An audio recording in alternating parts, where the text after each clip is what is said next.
What I learned traveling with Prince Harry and Duchess Meghan 4 days in Colombia with the Sussexes granted me an up-close look at how they work and who they do it all for. There isn't really any way to properly prepare for a trip with the Duke and Duchess of Sussex. Over the last 10 years of my career, particularly the last 5 at Harper's Bazaar, I found myself in all sorts of high-pressure celebrity scenarios. Profiling Bad Bunny? Yep. Covering Beyoncé's top-secret concert in Dubai? You got it. Interviewing Oscar winners like Penelope Cruz? Check. Something I often tell myself once drafts are filed and stories go live is, well, it can't get much bigger than that. But somehow it still always does. Being on the ground with Prince Harry and Duchess Meghan in Colombia for their tour with the Archewell Foundation, however, was easily one of the most eye-opening moments of my career. The trip felt especially kismet to me because my earliest introduction to Harper's Bazaar was my mother's cherished Princess Diana commemorative issue, which she kept displayed in our home. Now, decades later, I found myself charting through Colombia with Diana's son and his wife, watching the warmth and compassion with which they approached meeting hundreds of strangers, and then witnessing the way these IRL events were discussed online, made me understand the vertigo that comes with simply existing at Harry and Meghan's level of fame.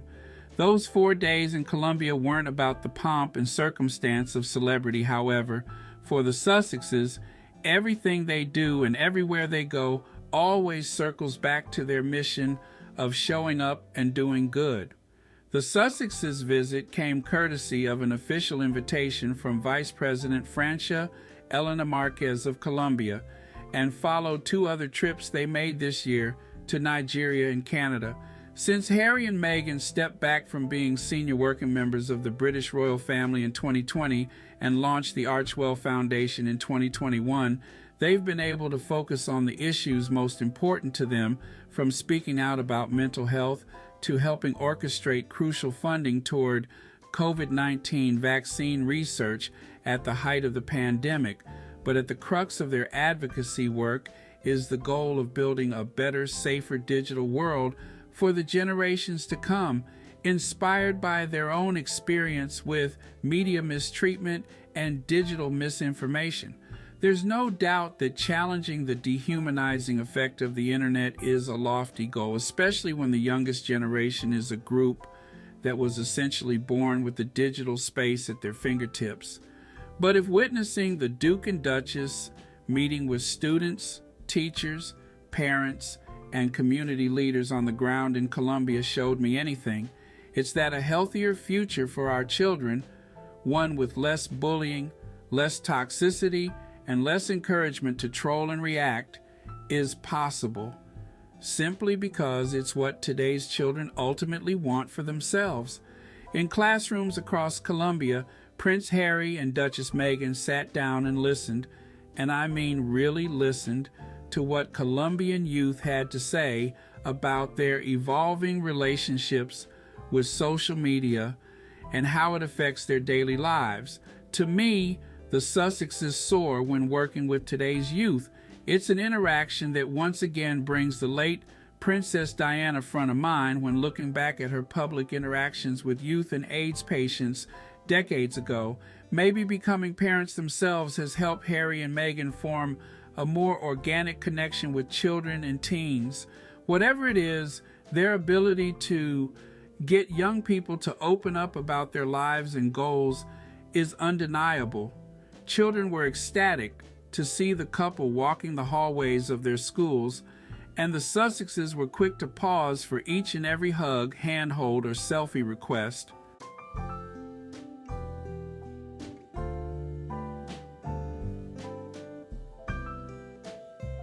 The Sussexes' tour of Colombia was also about shining a light on some of Latin America's most overlooked communities.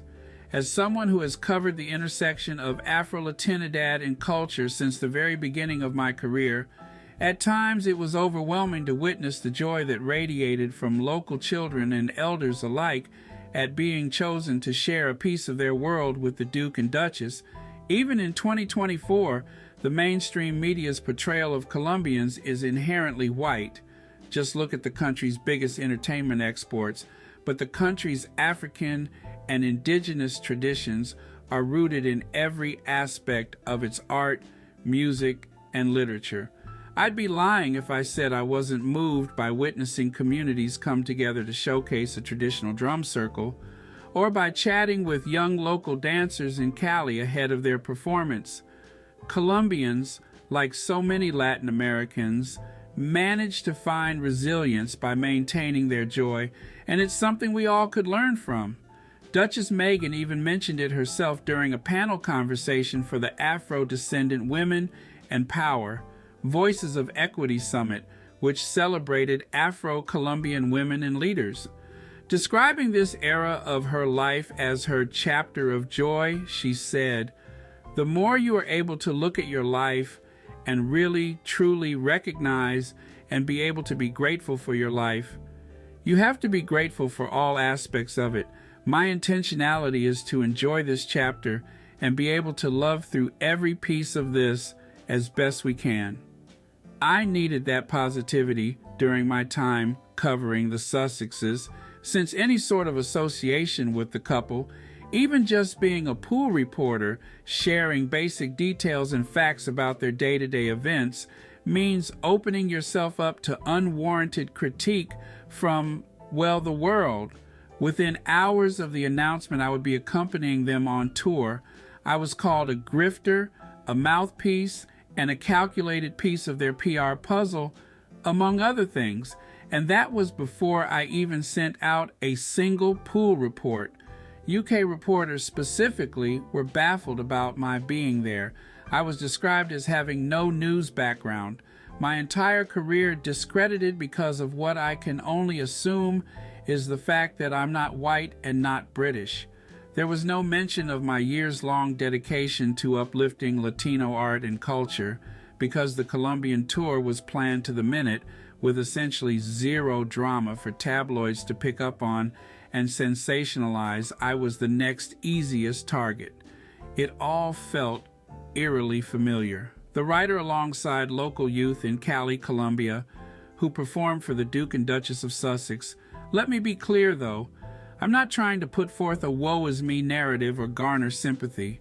It's simply that the experience gave me a deeper appreciation for Archewell's core mission of building a more fair and equitable digital world, one where we don't thrive on punching someone's self-esteem to a pulp.